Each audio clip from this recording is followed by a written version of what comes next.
Segera Anda dengarkan luar biasanya Jawa Timur dalam Potret Jawa Timur. Potret Jawa Timur.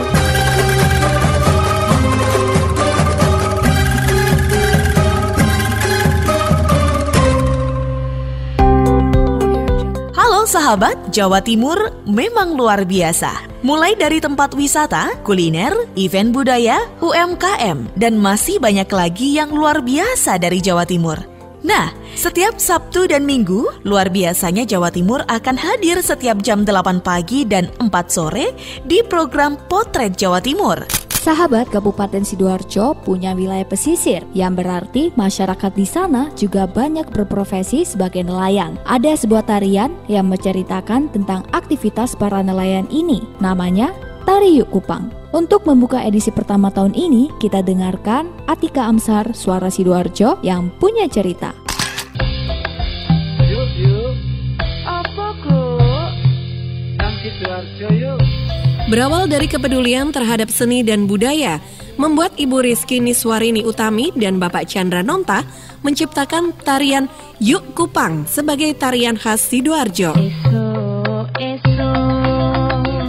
Di tahun 1992, Ibu Rizky Niswarini pulang dari studinya di Institut Kesenian di Jakarta yang mengambil jurusan koreologi tari, lalu mendirikan sanggar dengan nama Sanggar Tari dan Modeling Rizky Budoyo Jawa Timur. Mengembangkan seni tari di Sidoarjo, salah satunya adalah tarian Yuk Kupang Sidoarjo. Nah, kuliner Kupang itu kan memang banyak dijual di Sidoarjo. Nah, karena memang kalau saya lihat sejarahnya memang yang paling rame atau yang paling lama itu kan Sidoarjo kuliner Kupang itu. Nah, sehingga berawal dari situ saya beserta Sanggar Rizky Budoyo atau Bu Rizky mencoba menggali apa sih yang menjadi keistimewaan dari Sidoarjo ini. Sebelum menjadi sebuah tarian, Yuk Kupang adalah sebuah lagu yang menceritakan aktivitas para nelayan di Sidoarjo. Selain itu, juga diperlukan observasi dahulu sehingga bisa menjadi sebuah tarian yang dipadukan dengan lagu Yuk Kupang. Kan begini, tari Yuk Kupang itu kan kalau menceritakan tentang para nelayan yang mereka itu bekerja, ya kan, dari mulai mereka itu bangun pagi, kemudian mereka itu nelayan itu berangkat mencari kupang, terus kemudian mereka setelah berangkat mereka kemudian membersihkan. Itu ceritanya begitu, Mbak. Jadi mulai dari berangkat mencari kupang sampai membersihkan, kemudian habis itu memasak dan menjualnya. Itu konsepnya.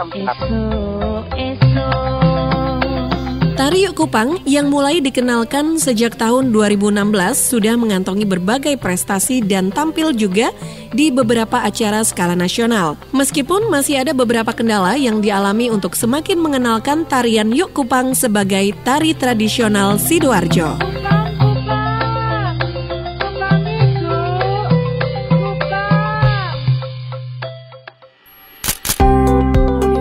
Budidaya lele tidak hanya punya manfaat untuk dijual, tapi juga bisa diolah. Seperti di Lumajang, ada sebuah badan usaha milik desa yang memiliki beragam produk olahan lele. Mulai dari keripik, abon, pastel, bahkan bakso. Pemasarannya tidak main-main, sukses sampai ke luar pulau. Ajeng Prawestri, Suara Lumajang. Produk olahan dari hasil budidaya ikan lele yang dikelola melalui badan usaha milik desa atau BUMDes Labruklor Kabupaten Lumajang sukses dipasarkan hingga luar provinsi Jawa Timur. 2 di antaranya yakni Bali dan Bogor. Produk bermerek olahan lele atau tole juga telah laris manis dipasarkan. Salah satunya yakni bakso lele.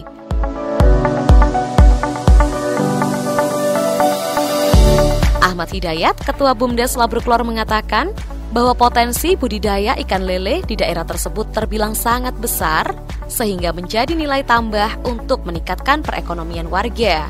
Hal itu dapat dilihat beragamnya hasil olahan yang dikonsumsi menjadi berbagai varian produk makanan seperti pastel lele, kerupuk, keripik, abon, stik, pentol, dan pentol tahu lele. Sementara itu, untuk proses pembudidayaan ikan lele, dijelaskan Dayat cukup dengan menyediakan tempat atau kolam ikan. Setelah itu, memilih bibit ikan yang unggul dari hasil perindukan, kemudian penebaran bibit, pemeliharaan hingga mencapai panen. Kelompok budidaya ikan atau Pokdakan binaan Dinas Perikanan Kabupaten Lumajang itu sampai saat ini berhasil membangun sekitar 56 kolam ikan lele.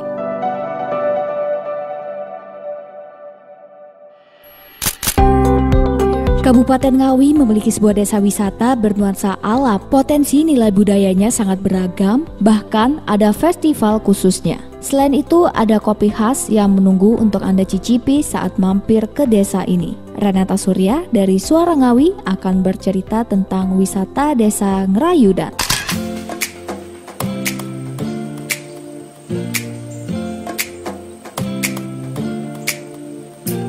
Desa Wisata Ngerayudan terletak di Desa Ngerayudan, Kecamatan Jogorogo, Kabupaten Ngawi, Provinsi Jawa Timur di lereng utara Gunung Lawu. Untuk bisa menuju ke desa ini, bisa Anda tempuh dengan kendaraan roda 2 maupun roda 4 dan juga bus pariwisata. Desa Wisata Ngerayudan berjarak 4 km dari jalan utama lintas kabupaten yang menghubungkan Ngawi, Magetan, Sragen, Karanganyar, Solo. Desa Wisata Ngerayudan juga berada di jalur wisata Kabupaten Ngawi, yaitu berada di jalur Kene Bejo.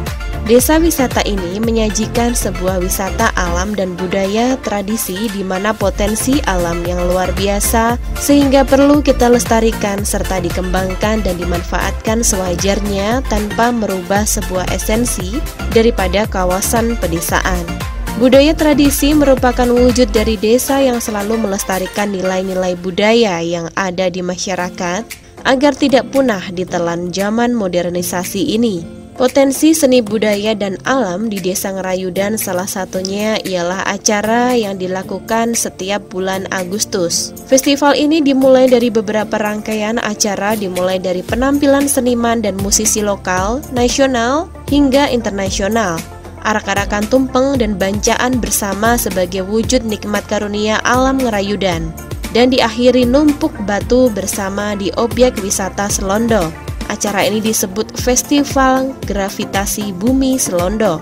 Beberapa seniman top kondang yang pernah mengisi acara ini diantaranya Bramantio Priyo Susilo, Daeng Misbah, Bilok, Galih Nagaseno, Gondrong Gunarto, hingga dari Londo John Jacob dan Ginerva. Potensi lain yang sangat terkenal di tempat ini tak lain adalah kopi dengan rasa khas nangka yang membuat lidah orang nomor 1 di Indonesia ini kagum akan keragaman hayati tanah bumi Ngawi Ramah. Proses pembuatan minuman kopi aroma nangka dilakukan secara profesional. Biji kopi asli dari lereng Gunung Lawu Ngawi itu ditimbang dan dilembutkan dengan mesin penggiling. Setelah itu disaring dan dicampurkan air panas yang telah diukur sesuai takaran. Kopi Selondo, kopi khas Ngawi, kopi ini terasa pahit di depan, manis di belakang. Kopi Selondo memiliki aroma dan rasa seperti buah nangka. Ketika kopi masih panas akan berasa pahit dan kecut, semakin dingin akan berubah rasa menjadi manis. Kopi ini sekarang menjadi oleh-oleh khas Ngawi. Nah, gimana? Desa yang menarik untuk dikunjungi bukan? Yuk, mari ke sini. Saya Renata Surya, Suara Ngawi.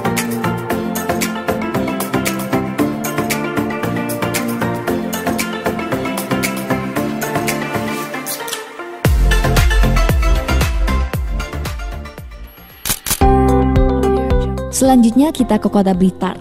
Kalau bicara soal batik, memang tidak ada habisnya. Nah, kota ikonik Presiden pertama Indonesia ini ternyata juga punya batik khas yang bahkan ada kampungnya.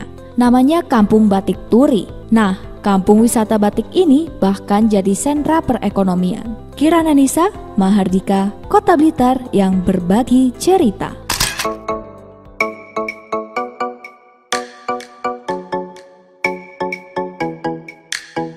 Berbicara tentang batik pasti erat hubungannya dengan budaya dan seni suatu daerah, termasuk Kota Blitar yang memiliki kampung wisata batik Kembang Turi yang berlokasi di Kelurahan Turi, Kecamatan Sukorejo, Kota Blitar. Sesuai namanya, batik Kembang Turi ini memiliki motif bunga turi dipadukan dengan ikan koi. Motif Kembang Turi diambil dari nama kelurahan, sementara motif ikan koi menggambarkan Kota Blitar sebagai penghasil ikan koi. Sebelum menjadi sentra batik khas Kota Blitar, di Kelurahan Turi sudah ada yang memproduksi batik namun hanya beberapa orang saja. Karena dinilai memiliki potensi besar untuk dikembangkan, pemerintah kota terus mendorong aparat kelurahan untuk mendampingi warga setempat memaksimalkan pengembangan batik turi. Produksi batik diyakini bisa memberdayakan dan meningkatkan ekonomi warga. Setelah melalui berbagai persiapan yang terbilang singkat, batik turi pun di-launching Oktober 2018. Bambang Irawan, Lurah Turi Kecamatan Sukorejo, Kota Blitar menyebutkan, Kampung Batik Kembang Turi saat ini jadi wadah pengrajin batik. Ada 26 warga yang sebelumnya mendapat pelatihan, kini menjadi pengrajin batik. Produksi batik mulai dari menggambar, menyanting, mencap, dan mewarna dikelola oleh mayoritas ibu-ibu warga Kelurahan Turi. Jika jumlah pemesanan sedikit, proses produksi dilakukan di rumah masing-masing. Namun jika pesanan yang masuk banyak, produksi biasanya dilakukan di galeri batik. Jenis batik yang dihasilkan di Kampung Batik Kembang Turi ini adalah batik cap dan batik tulis. Harganya bervariasi dimulai dari Rp250.000, tergantung jenis batik dan motif batiknya. Kampung Wisata Batik Kembang Turi terbentuk wadah sebuah perkumpulan dipimpin oleh Bapak Parianto dengan anggotanya sebanyak 26 orang, terdiri dari pengrajin-pengrajin batik yang ada di wilayah Turi. Tidak hanya berbelanja langsung, saat Anda mengunjungi Kampung Wisata Batik Turi, Anda juga bisa melihat proses pembuatan batik, bahkan bisa ikut membuat batik. Banyak workshop batik di kampung ini yang memberi kesempatan pengunjung untuk belajar batik, mulai dari proses mencanting, pewarnaan, hingga menjadi kain batik indah dan memiliki nilai ekonomis. Di kampung wisata ini Anda juga bisa bersuah foto loh, karena ketika masuk di Kampung Wisata Batik Turi, Anda langsung disambut dinding besar yang berlukiskan batik kembang turi dengan berbagai motif dan warna yang cantik. Itu dia sahabat, salah satu kampung wisata yang ada di Kota Blitar. Segera agendakan untuk datang ke Kampung Wisata Batik Turi dan rasakan keseruan mengikuti proses pembuatan batik khas Kota Blitar. Saya Kirana Nisa, Mahardika FM untuk Potret Jawa Timur.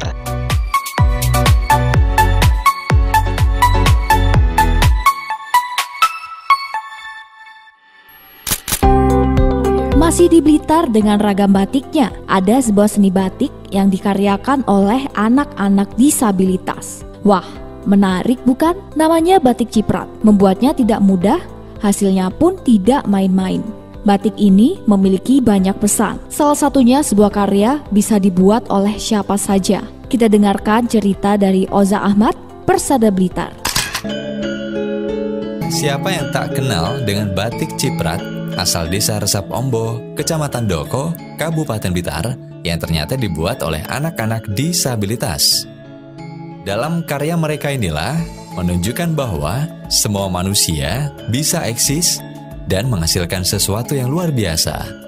Mungkin banyak yang memandang kalau membuat batik ciprat itu mudah, karena logikanya tinggal mencipratkan saja ke kain. Namun ternyata ada pesan yang tersirat di balik cantiknya batik ciprat, seperti disampaikan pendamping KSM Harapan Mulia Desa Resap Ombo, Rita Sukirni Pancaryani. Menurutnya, membuat batik ciprat ini butuh penjiwaan yang nantinya dapat menentukan seperti apa batik ini nantinya. Ciprat itu karena prosesnya kan abstrak, dicipratkan. Kita mencipratkan malam sesuai dengan perasaan, kadang penjiwaan kita, Mbak, terbentuk motif. Rita, perempuan berusia 51 tahun ini menceritakan bermula saat dinas sosial mempunyai program untuk mereplikasi kampung peduli dari Temanggung, sehingga dari kader RBM mengadakan deteksi dini penyandang disabilitas se-Kabupaten Blitar. Hasilnya banyak menemukan anak-anak yang mengalami hambatan mental atau tunagrahita. Waktu itu terbanyak dari Resap Ombo. Maka dibentuklah Kampung Peduli Disabilitas di Resap Ombo. Setelah itu Dinas Sosial memberikan pelatihan selama 16 hari dan merekrut keluarga anak-anak disabilitas untuk ikut pelatihan keterampilan, salah satunya pembuatan batik ciprat. Karena di Resap Ombo itu yang terbanyak dari masing-masing kecamatan, Kampung Peduli itu diadakan di Resap Ombo. Terus setelah itu Dinsos mempunyai program untuk pelatihan selama 16 hari. Sehingga kami merekrut keluarga anak-anak disabilitas tadi yang intelektual dengan keluarganya bergabung dengan kami untuk ikut pelatihan keterampilan tadi. Yaitu ada 3 yang waktu itu. Kita seharusnya mencontoh tekad kuat dari kaum disabilitas ini. Dengan keterbatasan fisik, mereka mampu menghasilkan karya yang luar biasa, bahkan sudah menghasilkan. Ini menjadi tamparan bagi kita yang sempurna secara fisik jika tidak bisa merubah kehidupan untuk lebih baik.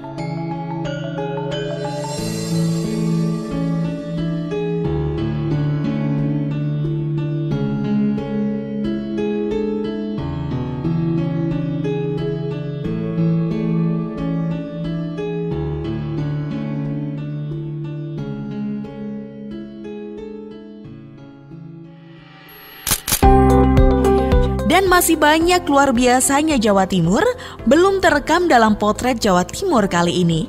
Nantikan episode berikutnya setiap Sabtu dan Minggu jam 8 pagi dan 4 sore. Anda sudah menyimak Potret Jawa Timur disiarkan serentak di Suara Sidoarjo, Persada Kabupaten Blitar, Mahardika Kota Blitar, Pradia Suara Tuban, Ralita Pamekasan, Ersal Nganjuk, Suara Madiun, Suara Gresik, Suara Kota Probolinggo, Suara Lumajang, Suara Ngawi, Suara Sampang, Suara Pacitan, Suara Pasuruan, Blambangan Banyuwangi, Magetan Indah, Wika Mojokerto, Malawapati Bojonegoro, dan RGR Tulungagung.